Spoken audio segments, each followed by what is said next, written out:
When you are out on the road, you need to keep yourself busy, especially if you're doing this thing full time. I am not going for a weekend just to sit around a campfire and enjoy the fresh air and the scenery. I am going for a lifetime, and I'm going to have to balance recreation and hobbies and enjoyment and income of all kinds in order to make this living for a living project work here. So I have an office, and you guys have seen in previous videos where I have ripped out the bunkhouse in the front of the RV and installed an office. I need to get my Starlink cable out. I need to get my radio cables out. I need to have some way of moving stuff back and forth from the outside of the trailer to the inside of the trailer that is mine and isn't ginormous. It isn't a, flip up storage bay. It's a portal.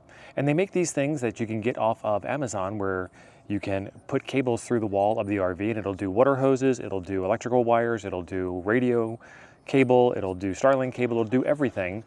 And you probably already have one of these things on your RV. So I'm gonna put 2 on mine. So I need to drill a 3-inch hole in the outside of the RV. This is how I'm going to do it, and I don't recommend that you drill into the side of your RV at all. It brings up all kinds of issues with structural integrity, and what if you do it wrong and miss something, and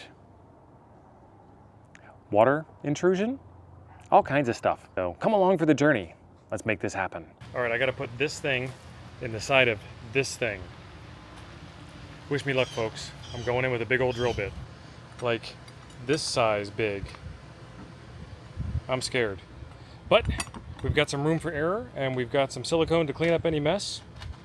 Hopefully we make it. One of the other things about RV life is that you don't want to carry everything with you all the time. I do carry quite a bit of tools, but I only need this 3-inch hole saw for this particular job. And luckily, I've got friends in the area. So my friend Jim came by to help me out with this. We're gonna get this hole drilled. And then he's gonna take his hole saw back, and I don't need to carry a hole saw, and I don't need to throw away a hole saw, and I don't need to return a used tool, because that's kind of bad. So this is the inside of that wall of the workbench here. And what I need to do is take a look at some of the things that are going on in this world right here. There is a window here, and that window needs to attach to something. That must be a stud right there. You can't screw a window to a nothing. So we can assume that we have so much room between the 2 studs, and if I look at some of the other things around the area that I've done, I can also tell where those studs are. Like that clearly is empty space. And then it gets very strong right there. So my measurement is somewhere in that range, about 14 inches from the frame of the window to the next stud over. So I've got some room to play with outside. So on this side, I have this access hatch. So I'm gonna put it like right here. And if we open this up, this is the floor on the inside of the office. And you can see my chair over there and my desk over there if you look hard enough. And right now, I'm just running wires right through the access hatch, which isn't good for AC. Neither is having the big hole in the side of the trailer. But this will go in right there, and that's how thick that wall is.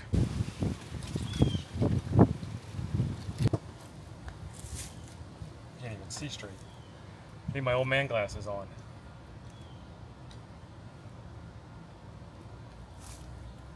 So on the bump or on the recess, what do you think? For the center point. I don't know. It's going to want to suck in, so I would say on the high point, maybe, so it would pull down. Ready? Ready? Nope, I scratched the siding, so now we got to go no matter what. That siding scratched easy.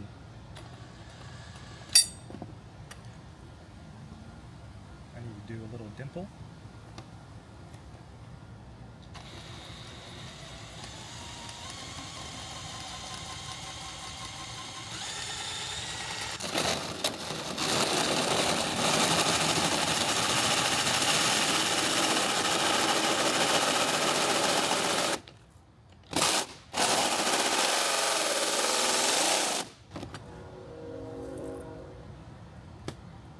Not yet.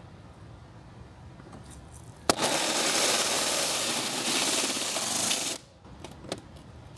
right, that's through the skin. Through the skin.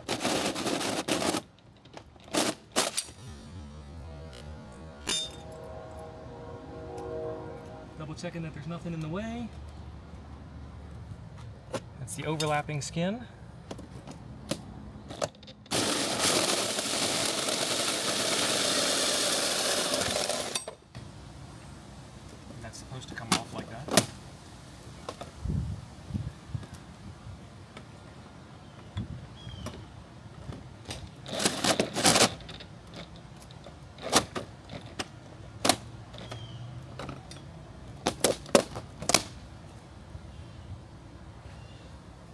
still looking pretty good. That's the inner skin, the inner wood.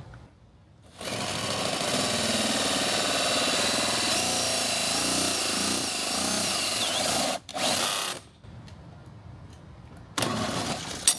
think we got the wood this time. It smells like wood. There's a little tiny bit, I gotta get my pocket knife. There's a little tiny bit of wallpaper stuck in place. So rather than tear the whole wallpaper, I want to cut that off. There we go. And that's going to be an exact fit. So I need to ease that on in. Remember when you had the 3-hole chuck and you had to crank, turn, crank, turn? The key, yep. Yeah.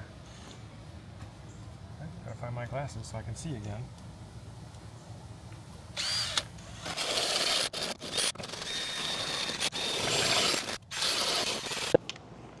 Can we get the camera in there?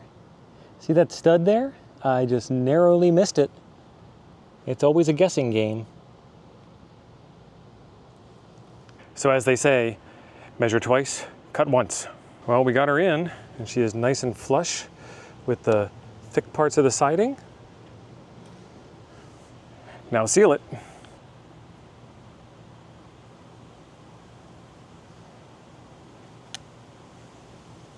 Under the cover of darkness, we got that thing finished, and it is time to inspect our work. Did we do a good job? Let's find out. That doesn't look too bad at all. I'm pretty happy with that.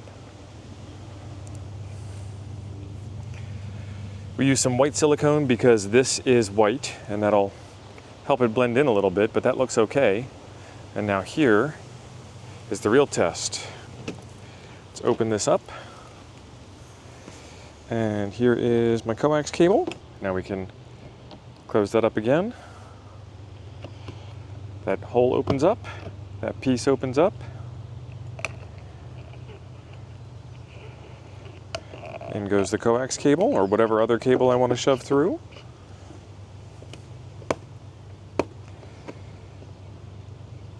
There we go. Looks like somebody knew what they were doing. I mean, it wasn't me, so I'm glad Jim was here to help. Then I don't have a whole lot of light in here, but the inside turned out pretty good too. It is actually the exact thickness of the wall, and there is my coax cable. So next up, I have to permanently install some coax to make antenna connections easier, and I'm going to do that video over on the ham radio channel, which is linked up at the top up there. Click on over there to see the other half of this video whenever I get that published. In the meantime, there's a video right over here I think you'll enjoy next. I'll see you over there.